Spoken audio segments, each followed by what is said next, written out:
Welcome to the show with no name for Tuesday, April the 15th, 2014. This is the show with no name. I'm Bob Going with Jim Nikosha. I'm here. Gavin is off gallivanting. Sojourn to Kentucky. He is. We'll see if he runs through the grass in Kentucky. I'm sure he'll be running through that bluegrass. You think he would run with the horses or just? He could run with the horses. You know, he's quite the athlete, Gavin. Yeah. He's still playing organized softball deep into his 60s. Well, not deep, but into his 60s. Yeah. I mean, he's collecting his pension. Yeah.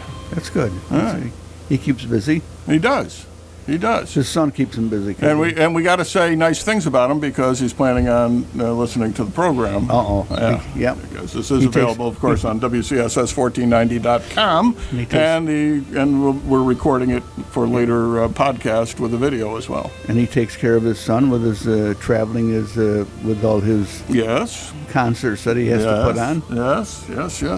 Very accomplished young man. Yep, busy times. Well, okay, last day to get your income tax done without getting into trouble. I thought that was yesterday. Oh, geez, I hope not. No, today's the 15th. We got to midnight tonight. Oh, I thought it was the 14th. Oh, okay. Well, if it was the 14th, they give you the extra day anyway. Oh, no, that's right. Yesterday was... I keep forgetting. 14th was Sunday. Sometimes they give you... we get lucky here a lot because very often Patriots Day in Boston, in Massachusetts, falls around the 15th, such that we get an extra day out of it.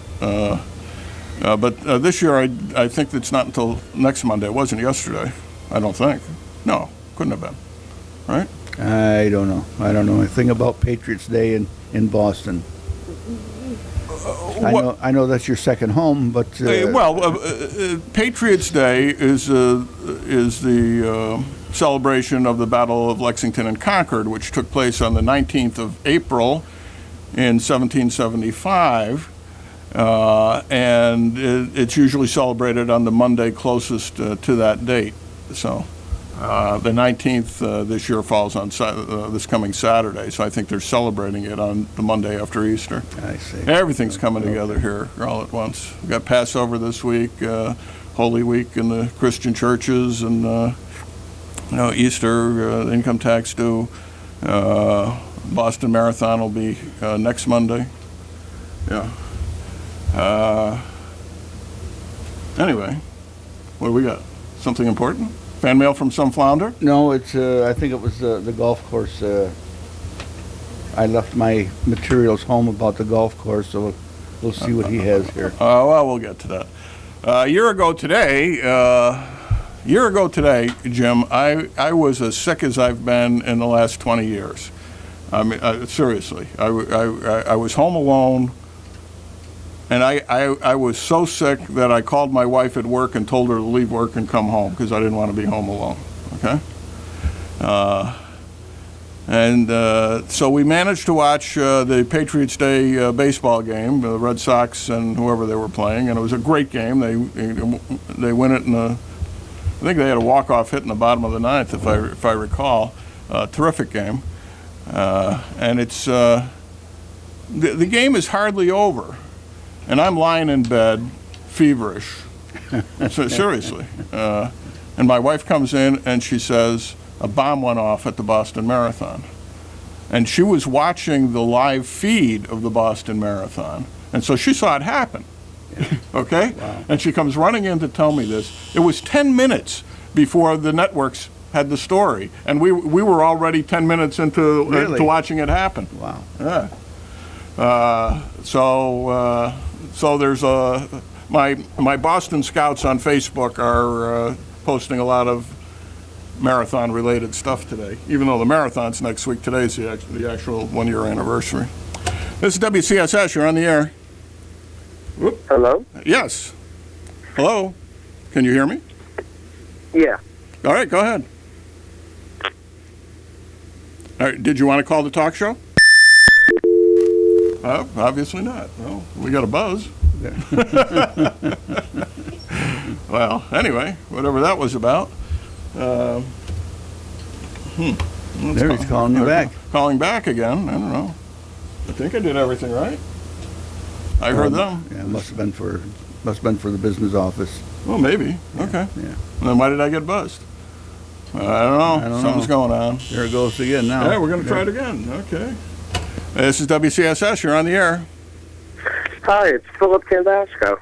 Phillip Tambasco, why aren't you on the show today? Yeah, where are you? Yeah. Well, I'm down in Florida. I had a little okay. Well, that's problem all right. listening to my computer. I didn't know it was a little slow. Oh, okay. There you go. Don't you know you're supposed to be up here? No, he knows. You just don't care. He opted out several weeks ago, Oh, all right. saying he wasn't going to be available today, and yet you are. You're in Florida, hey? Yes, I am in Florida, in Orlando. Are you at Disney World? Are you going to see Cousin Well, we Gary? were yesterday, but today, no. Did you see Cousin Gary while you were down there? Actually, we're going to see him tonight. We're going to go have dinner with him. I assume he got you complimentary passes to every site in Disney World, right? Of course, yeah. Yeah, of course. Good. Good. Hey, listen, my granddaughter's down there this week. If you run into her, tell her I said hello, okay? Oh, okay. Yeah. She'll be floating around. I think she's staying at the Saratoga Springs Hotel Complex, I think. I think that's where they stay. Oh, yeah. Okay. So, Philip, your question for the day is what? Well, the question for today is what building that you remember that's gone now that you would like to see back? Yeah, a building that's gone that we would like to see back. Well, boy, there's any number of them. Yeah. Jim, you got a favorite Lost Amsterdam building? Lost Amsterdam building. You know, it's mine go way back. Yeah, well, go ahead. The old post office on the corner of Division and Yeah, that was a great building. Wall Street. Later became the headquarters of the school district. Right, and at one time they had a youth center in the basement. They tried to make a youth center, Yeah. and it didn't go over too. It wasn't too popular when they did it, but that was a great building. Yeah, absolutely. You know, there was a time when the real kind of upgrade Amsterdam was heading down Division Street. You know, Yes. The office buildings on Division Street are terrific. The school complex there, the churches. I mean, now you still got St. Anne's and Trinity Lutheran, which are kind of back to back. Yeah. Trinity Lutheran's on Guy Park. But at that time, you had the Methodist Church and the Baptist Church were down there on Division Street. Yeah. They were magnificent buildings. You had, of course, the what's now the Riley Funeral Home, and the building next to it was owned by one of the Chalmers. And if you go down far enough, you'll see the backside of the old Memorial Hospital. That's right. That's right. So that was, and there was a plan, Philip. I don't know if you're aware of this. Before they built the high school that you attend, there was a plan to build it actually down between Guy Park and Division Street, and Yes. and to basically where that Dollar General is now. And the idea was that the complex would run all the way up to Lynch, and that there would be, a staircase going up to the upper school. So you would have the elementary, the junior high, and the high school all basically on the one complex, and it was going to be really basically a new center of town. They were going to call it the city center, a town center, or something like that, and have a park and a theater that would be used for all kinds of community events and things like that. The plan was I've seen the plans. They were pretty neat, actually. That was in the 60s, and then it never happened, and they ended up spreading things out instead of consolidating. I think that would have done great things for that neighborhood because that neighborhood was already in good shape. Yes. And since it's deteriorated, so Yeah. anyway, I like Jim's choice. if we're going down Division Street, I would want Genevieve Hardigan's house to still be there on Division Street, so I could go in the backyard and have a beer. Isn't that house still there? No, it got torn down. Yeah, I like those. That first block there in Division had a lot of nice buildings just right next to each other, right in a row. Terrific. And then you go down Mohawk Place. Also, Uh-huh. You had the Temple Israel and the what became the Johnson Lindsay Funeral Home. There are all kinds of beautiful buildings Yes. on Mohawk Place. And then it just. So instead of building things up, it just kind of spread out and fell down. Oh, yeah. There were, down on East Main Street, of course, there were a lot of stuff that went missing, but somebody recently posted about, what was that called? The Cassidy block, the Cassidy buildings. Oh, yeah, I did, yeah. Yeah, which were stores on the first floor and residences on the second and third floors. Really classy looking buildings. One of them burned down in the 40s. The better looking one, and that's where the Triumph Theater came. I'd like the Rialto Theater back, notwithstanding I probably wouldn't have an office. But that was a great building. It was a great old vaudeville house. And it had a lot of history with it. You had, big name stars played there, even when they were fairly big names, at least on the vaudeville circuit. Jack Benny and Burns and Allen. There's a point in what's now the parking lot behind my office, where a hole keeps developing, and there's a sinkhole. And they fill it in every few years. And I like to point out that sinkhole is in the same spot that Bela Lugosi's dressing room was in when he was playing Dracula on stage. But yeah, even as late as the late 1940s, they were still doing live theater there. And Lugosi did Dracula on stage in Amsterdam when his career was basically disappearing. But there was always Dracula. He could always fall back on Dracula. They're the children of the night. Yes. Yeah. Good evening, Mr. Renfield. The only name star that I remember is right after I came to Amsterdam was Dick Catino with the accordion, I believe it was. It was right after he was a conscientious objector or something like that. During World War II? Yeah. Good luck on that. Yeah.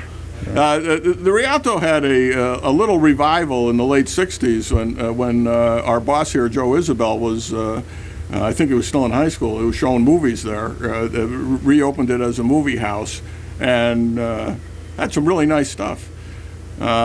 Then when it was getting torn down, or about to get torn down, a bunch of the seats were taken and put in the Elizabeth Street Playhouse for the Adirondack Players. Oh, really? That was only 200 of the 1,400 seats that theater had. It was a great theater. It was kind of like a mini version of Proctor's, if you've been to Proctor's, but really classy. That's what I miss. That and Mr. Klein's house across the street from my house on Trinity Place. When he died, that got torn down and they built McDonald's. So it was quite a contrast between having a block-wide estate across the street from you and then a store. I was sitting reading his paper one afternoon, and I in the front living room window, and I glanced out the window, and all of a sudden the house is gone. So, well, funny how that happens. You didn't know Gardner Klein, probably, Philip, right? I think he died before he died before you were born. He lived into his 90s, and we didn't really he didn't go out for walks, and we'd bump into him. But I met him at the Recorder a couple of times when I was a paper boy. But he used to sit in a window on the first floor reading a book, and you could see his silhouette every night with a reading lamp behind him, reading something of importance. He had a couple of old Irish maids who were as old as he was. I think they were in their 90s, and his chauffeur had to have been 90 as well. When he had this big Cadillac, I think, that he drove, or might even have been bigger than a Cadillac, I forget. And Klein would sit in the back, and the chauffeur would drive him around, and the two of them were as old as Methuselah. Yeah, he was. His father basically started. His father started the Democrat, which merged with the Recorder. So the two of them ran the paper for like 100 years, something like that, or close to it. And it was still in the family until this past year. But he got a little senile in his old age, and I think he's entitled at 97. Yeah. But he used to, in his youth, he was a big game hunter in Africa. Was he really? Yeah, stuff like that. I think he used to run with Clyde Beatty, if I'm not mistaken. Seriously. And his camp up in Speculator was just loaded with all the specimens, the scientific specimens. Yes.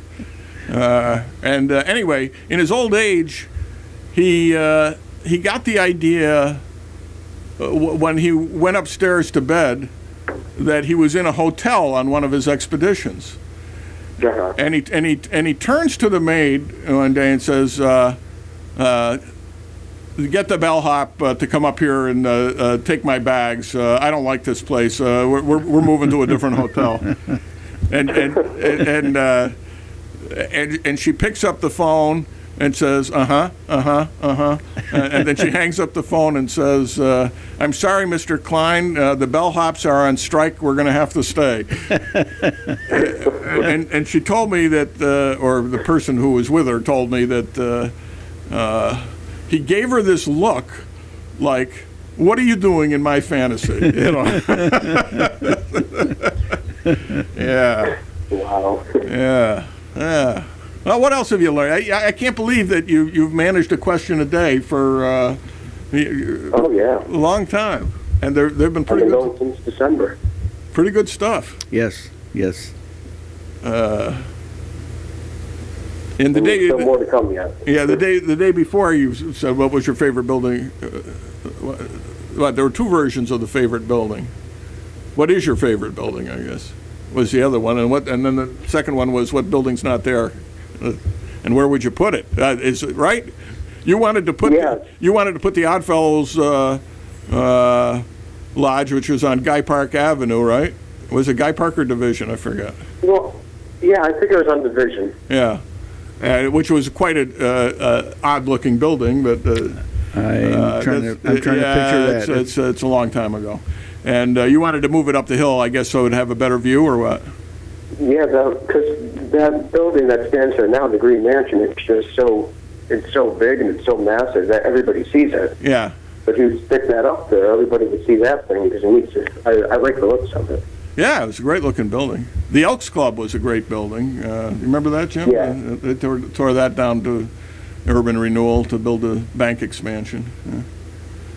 The key to urban renewal was that all the banks got drive-through tellers as a result. So they were all behind it, and so they all financed it. Because they used the power of the state to get their drive-through tellers, and most of those banks are closed now. Yes. Yeah. Oh, little lessons you learn. All right. What else, Philip? Make us smart. What's the next subject, Philip? Yeah. Have you? Yeah, let's get ahead of Facebook. Yeah. Well, I was looking around for more questions, and I found a picture of the current part of East Main, not East Main Street, Main Street we have, and I'm looking at it, and I don't know. I'm trying to I'm trying to picture it where it is today. Do you remember the Hotel Griffin? Yes. Yes. The Now, Hotel does Griffin that was still on have- that was on West Main Street. West Main Street. Okay. Right past the corner of Market. It was a tall building, and it also contained the bowling alley. The bowling alley, the Willtown Bowling Alley. That's what I'm looking at. I see the little bowling pin sign there. Yeah. Yeah. The Ton was Tony Griffin. I forget who the Will was. Okay. Yeah. Right? Am I wrong?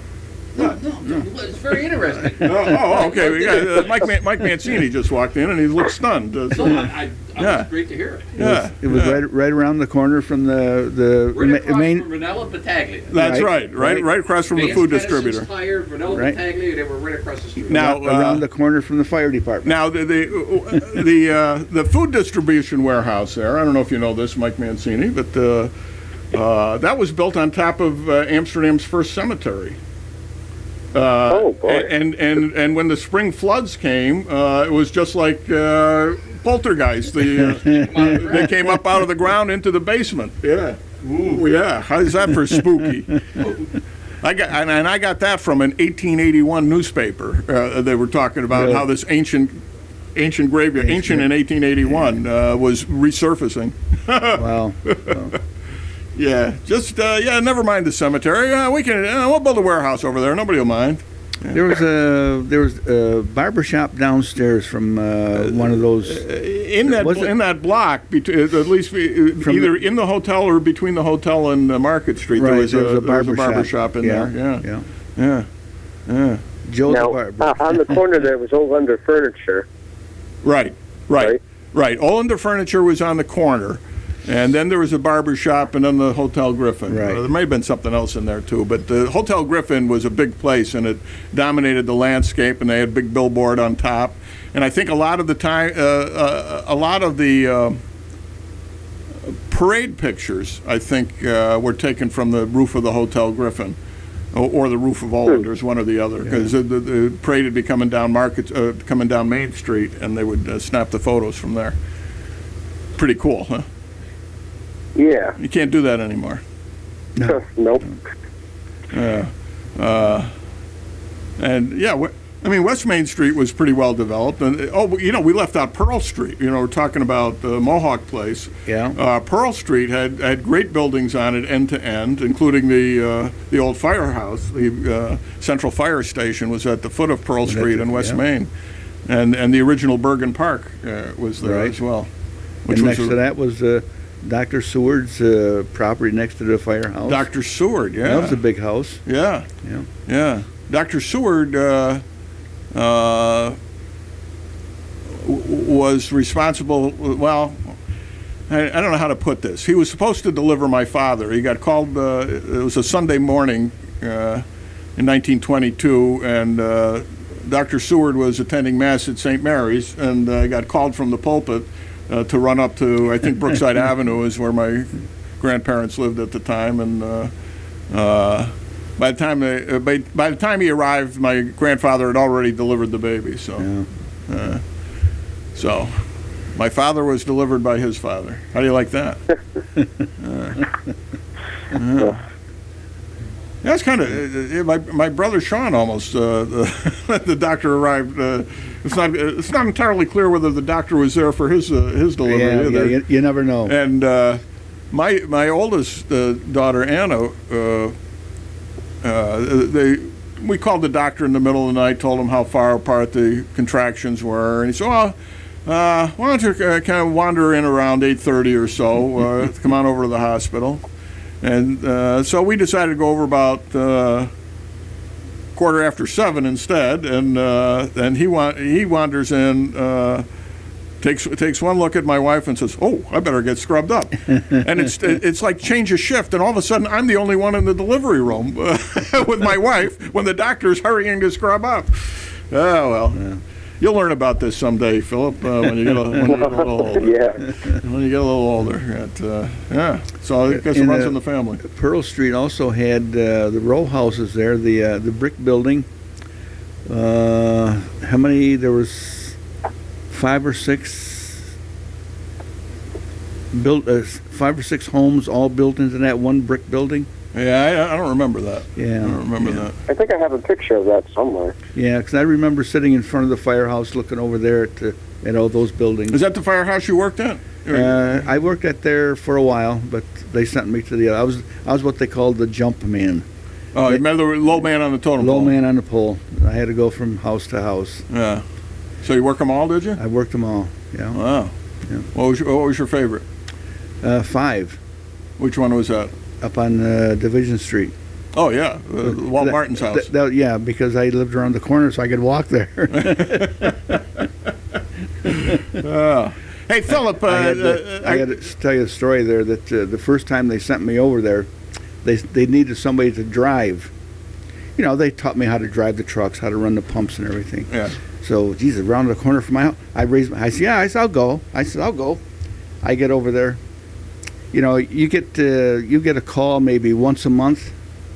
Yeah. Then we get there, we get a fire call, and I got to drive that truck. I drove the truck to the fire, pulled in the lot. Did you parallel park?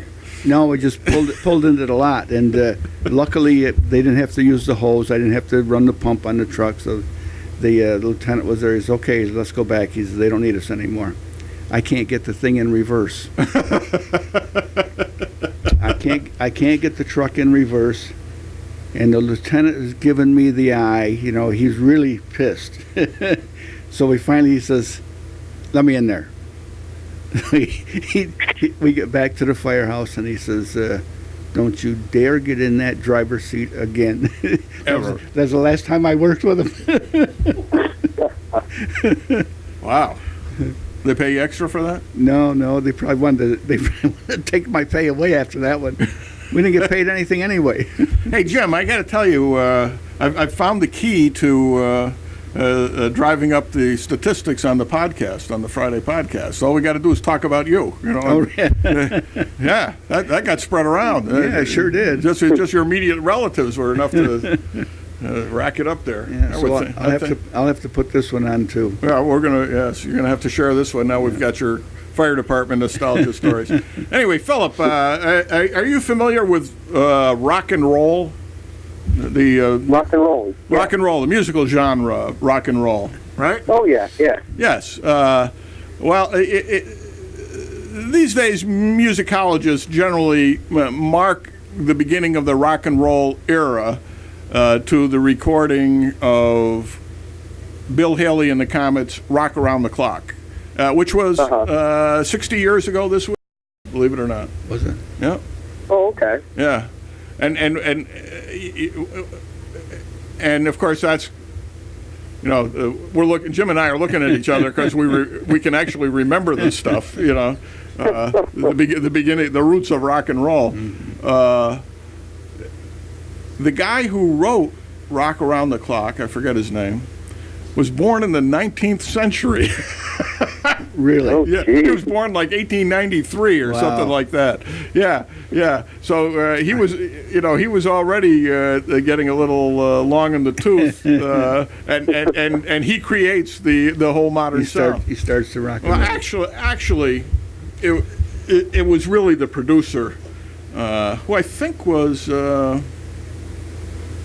Sean Penn's father. Actually, was the record producer. And gave Bill Haley and the Comet the sound that they were looking for this song. It's the original record lists it as a foxtrot.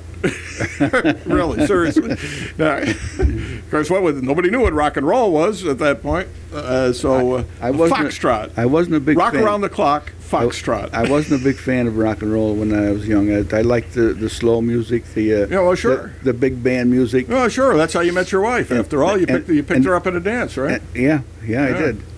Yeah.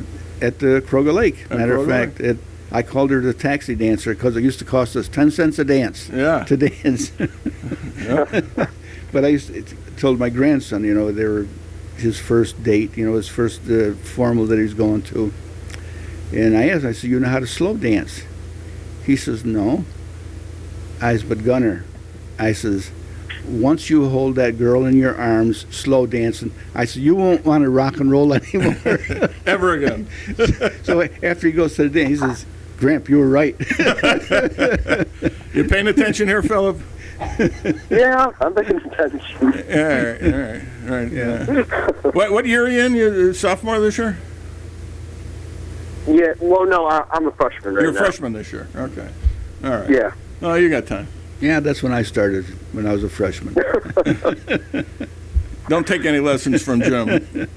Oh, boy. He ended up with 82 grandchildren, right? That was something Yeah, like pretty close. that.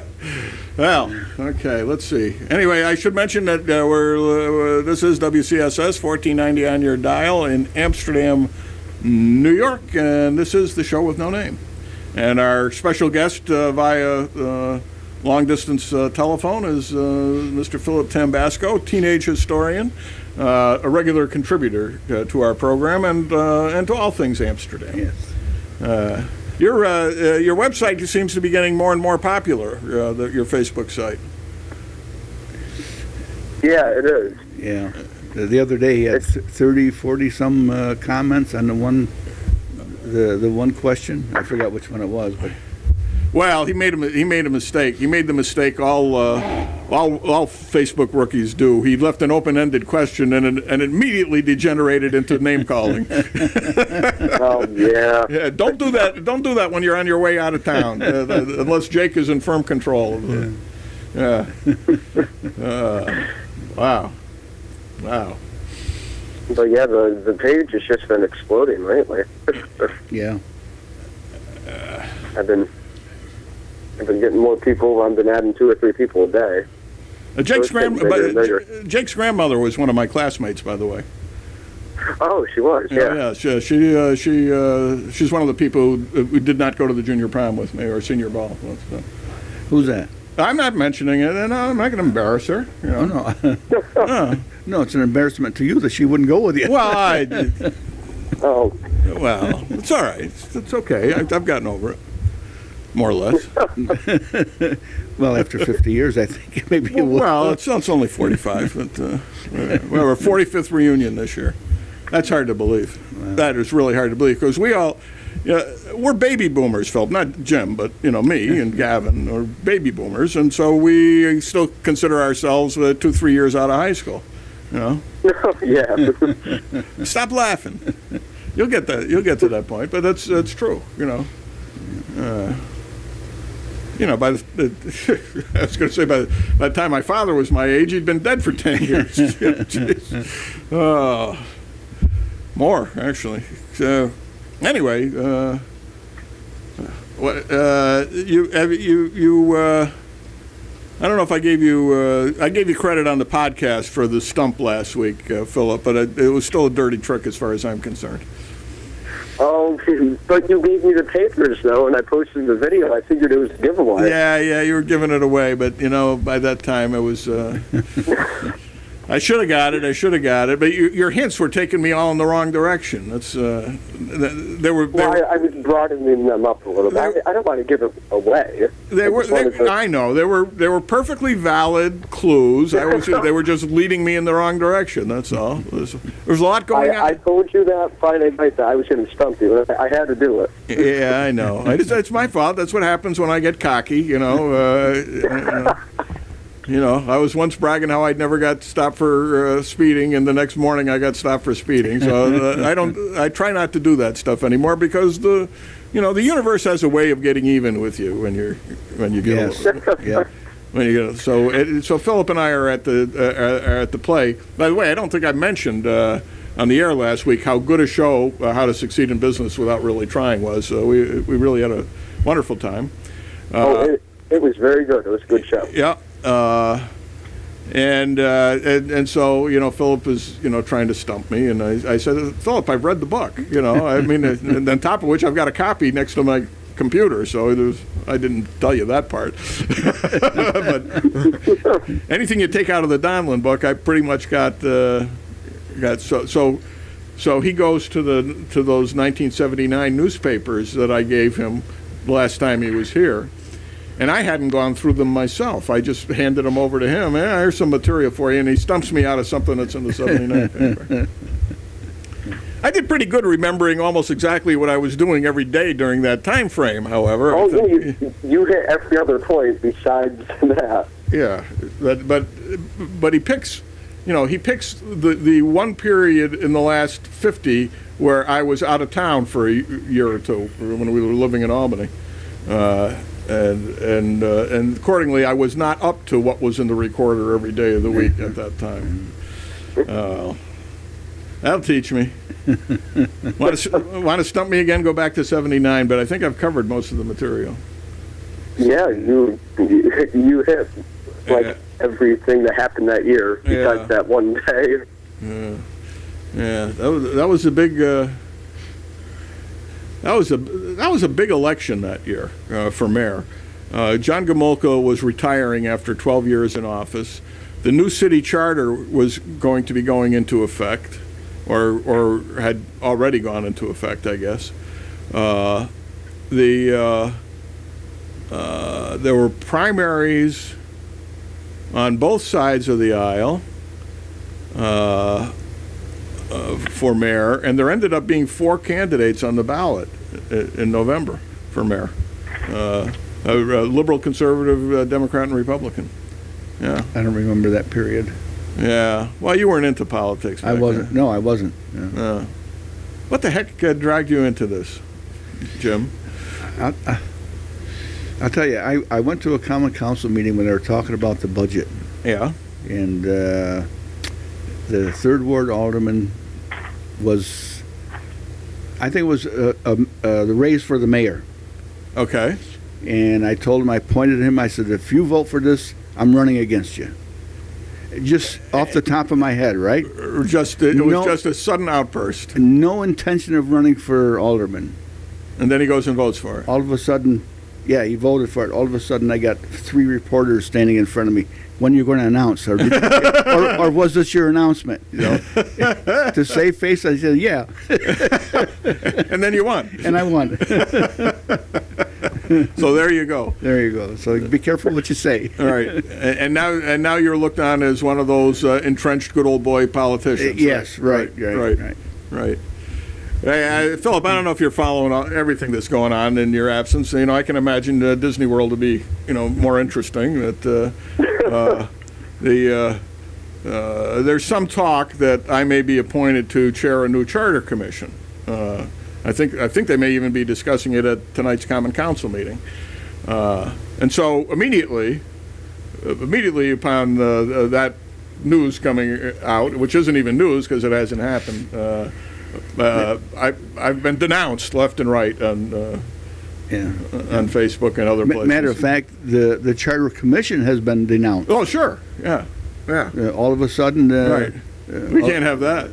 What's the necessity for it? Yeah. And, we don't need no stinking Charter Commission. Exactly. And I read that. I said, boy.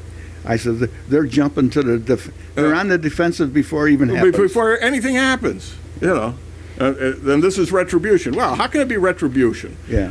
Because you want to clarify some of the language. This was discussed with me in January, and my name was mentioned in January about this. This was before there was even a court case, before anybody sued anybody. So, anyway. But it's really funny, going back to what I just said about you being one of the good old boys, nobody ever paid any attention to either one of us, right? Exactly. I mean, I've been involved in local politics since the very early 1970s, okay? And I was still in college when I was a committeeman, I think. Nobody's paid a ding-dang bit of attention to anything I've said in all these years. All of a sudden. I've never been in charge of anything.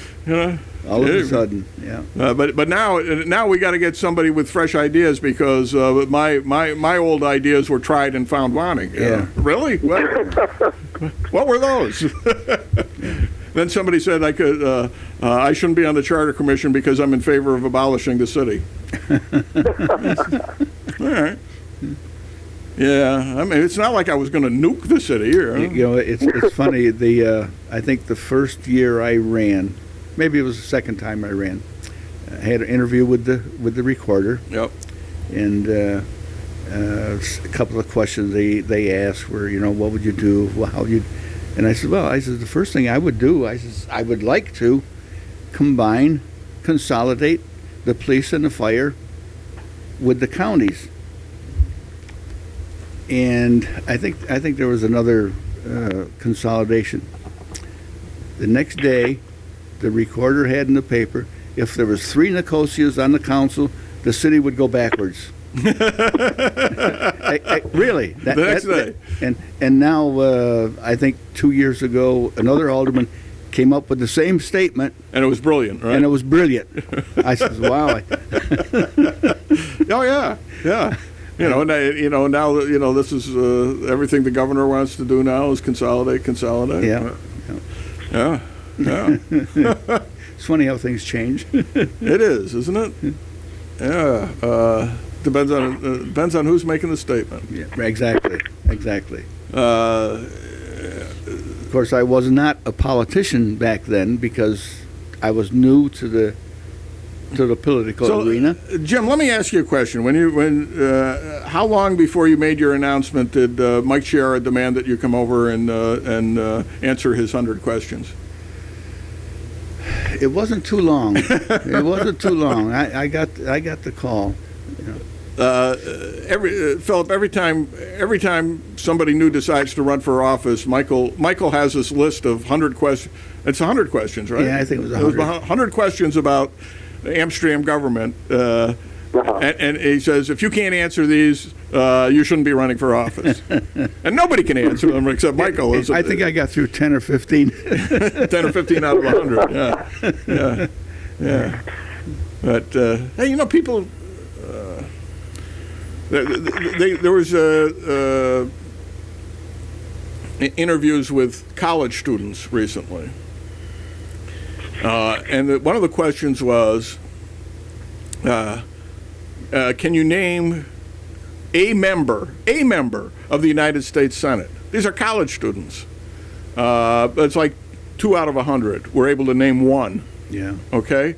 And I don't think anybody was able to name their own United States senator. Really? And you think this is really shocking. And these people are, whoa, we lost Philip. Whoa. Okay, Philip, wherever you are. I don't know what happened. Philip, if you're listening, we lost you. But it is amazing the number of people and. You and I have held public office, and we think we're so important when we hold office, right? We've been elected to some. Then you're running for election, and you're going around. And people have no idea what office you're holding. No, exactly. Or who's running against you, or anything. And it's funny. I went door to door in my ward the first 2 times I ran. Yeah. And I would have people make statements. You never came to my house. I said, well, if you lived in my ward, I said, I was there. And you never answered my phone calls. I think in the six years that I was an alderman, I think I probably got maybe 5 phone calls. Wow. Really? Wow. Really? Wow. There's people say, you don't answer. Obviously, Elaine has been screening these for you. No. She didn't tell you about it. Wow. Yeah, it's politics is a strange game. I wonder if anybody's here answering Philip's call. I don't think so. Nobody's here? I don't think anybody's back there. Oh. Okay. I think we got a serious problem here. All right, here we go. Okay, this is WCSS. You're on the air. My name's not Philip. Oh, you're not Philip. Oh, okay. Yeah, we just realized we're all alone here. Where was it that Lugosi played Dracula? I missed which building. The Rialto. It was the Rialto. Yes. Okay. And I assume it's true. It may be legend, but he asked. One of his last requests was to be buried in the Cape. Oh, he's not only buried in the Cape, he used to sleep in the coffin. Yes, he was buried in his Dracula cape. Right. Yeah. Now, and buried in the coffin he used to sleep in. Have you ever read Harpo Speaks? Oh, of course. I was fascinated. I'd never heard it before. But when he was a teenager in vaudeville, He spent a night in the Gloversville non-payment of City his- Jail. huh? He spent a night in the Gloversville City Jail. That's the one Yeah. No, I didn't hear that. for non-payment of his hotel bill, as I recall. Yeah, he tried to sneak out. Can you Yeah. imagine? Can you imagine? And they had no sense of humor about that. Well, you know, Gloversville soulless. Oh, wait a minute. Hold What? on. What? Would the Shine Theater have been up by then? I just wondered where he might have performed. Where Harpo performed in Gloversville? Yeah. Good question. Or even in that area, the hotel was in Gloversville. They had two theaters in Gloversville. Yeah, I don't know whether the Glove was up yet in those days. I mean, And how many I mean, you're people talking turn of the last century. Well, I think he said it was like 1918, Yeah. in there somewhere. That late? Yeah. I think. Don't quote me on that. I won't. Okay. Jim, when you were going door to door, did you carry anything to fend off unfriendly dogs and such? No, I didn't. You left it to your personality. That's right. I never had any. Well, you made it. You're still here. I had a couple unfriendly people that I knocked on their doors, but no dogs. No growling animals or No, nothing. no. And they say dogs can sense that stuff. So Well, they knew that I was a great person and a great personality, so they didn't want to bother me. they knew all that. Huh? They knew all that. Just by looking at him. They could tell. Did they know it or assume it? No, they knew it. Well, they sniffed his butt too. But Okay. Anyway, no, that's when you mentioned Lugosi. The first thing came to my mind was Harpo. Now, have you ever read the biography of Lugosi? well, I've read the one that Arthur Lenig wrote. Yeah, Yeah, that's the one. It's the only one I know of. it may be actually. What was it? The Man with a Cape or something like that? It's been a long time. I read it when I had Lenig for a professor, and that was 40-some years ago. Was that by Yeah, Ghost? well, I Ghost knew him Rider? when I was in college. Yeah. And I've never... Is there a copy in our library, do you know? I have no idea. No idea. Because I The biographies I read come it and go. out in California, and of course they have all those biographies and autobiographies and profiles and all that stuff out there. Actually, he finished that after I got out of college. Now that I think about it, I had Henrietta Rodzinski's copy that I read, and I had to give it back to her eventually. So I know I don't have a copy.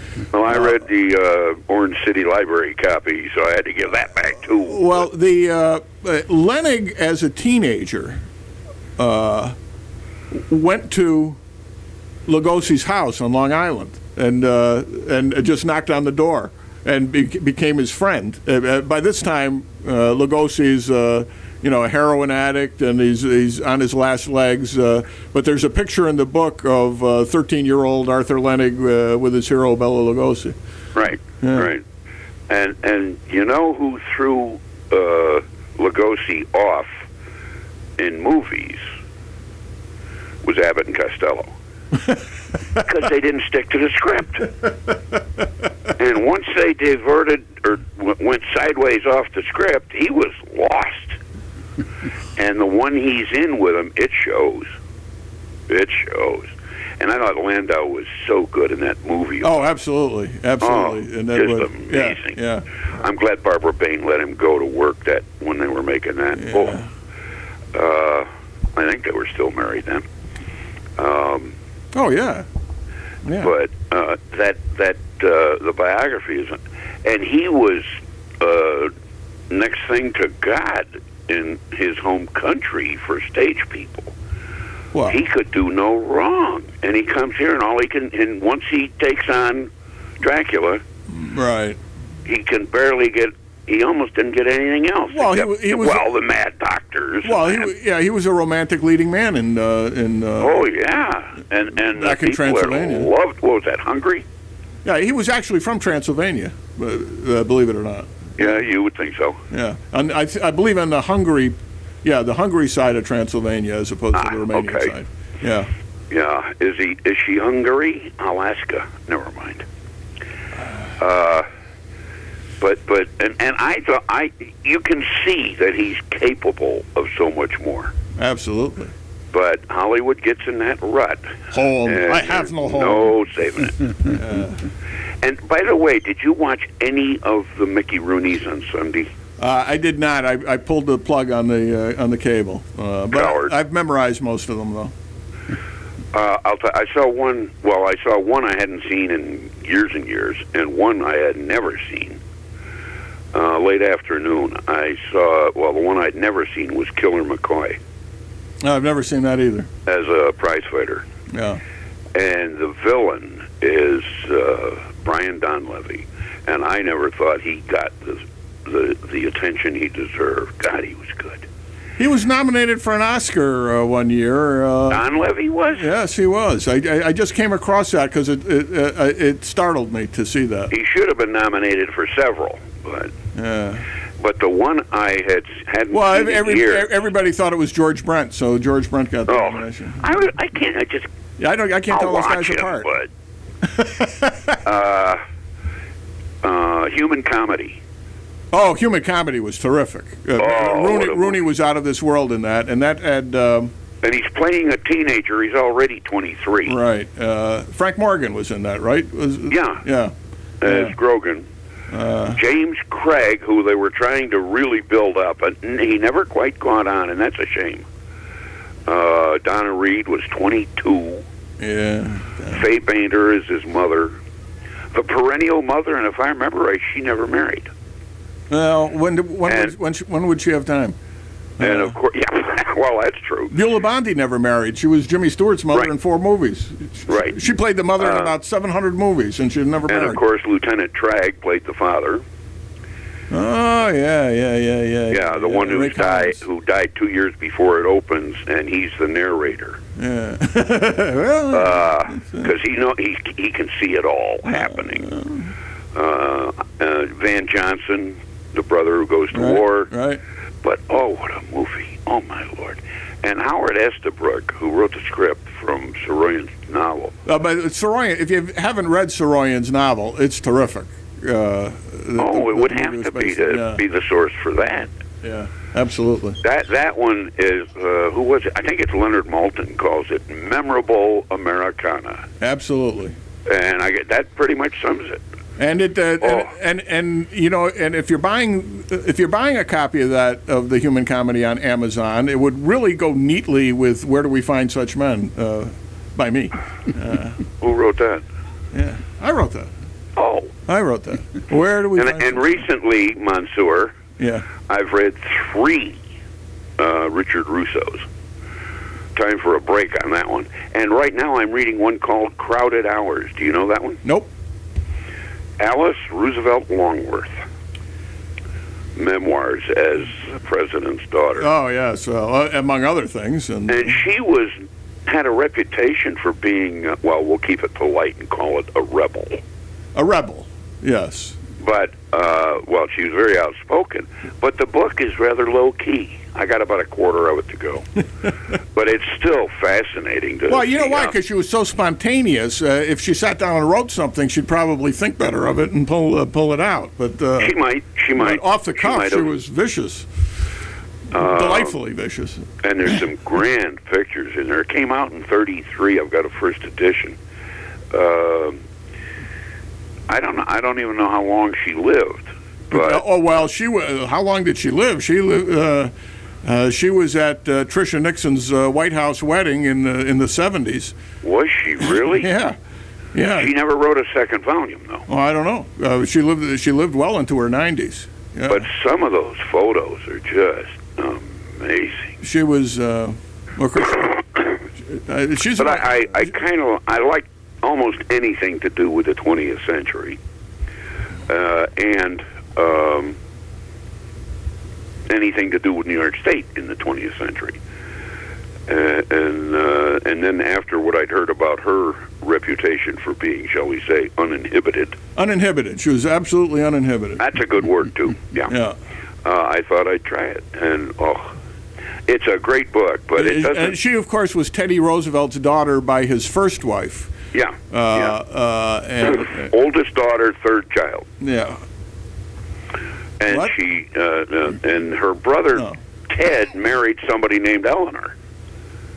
And that got a little confusing there for a minute, and I said, wait a minute, his name ain't Ted? Everything got confusing because, of course, Eleanor, the famous Eleanor Roosevelt, was also their first cousin, and she became Eleanor Roosevelt.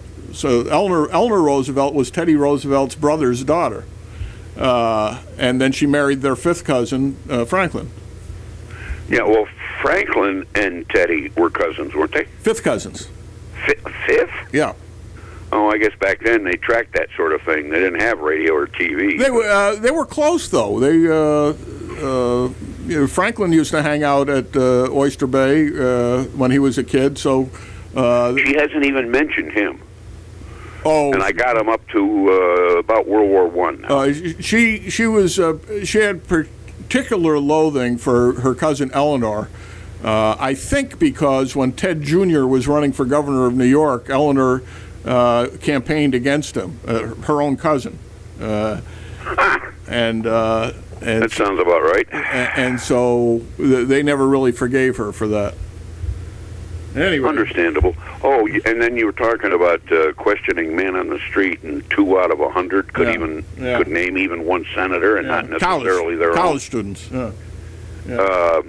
When Jay Leno used to do jaywalking, one night he did Pepperdine University, which is Malibu or somewhere, and he'd hold up a picture of the governor, and they couldn't identify him.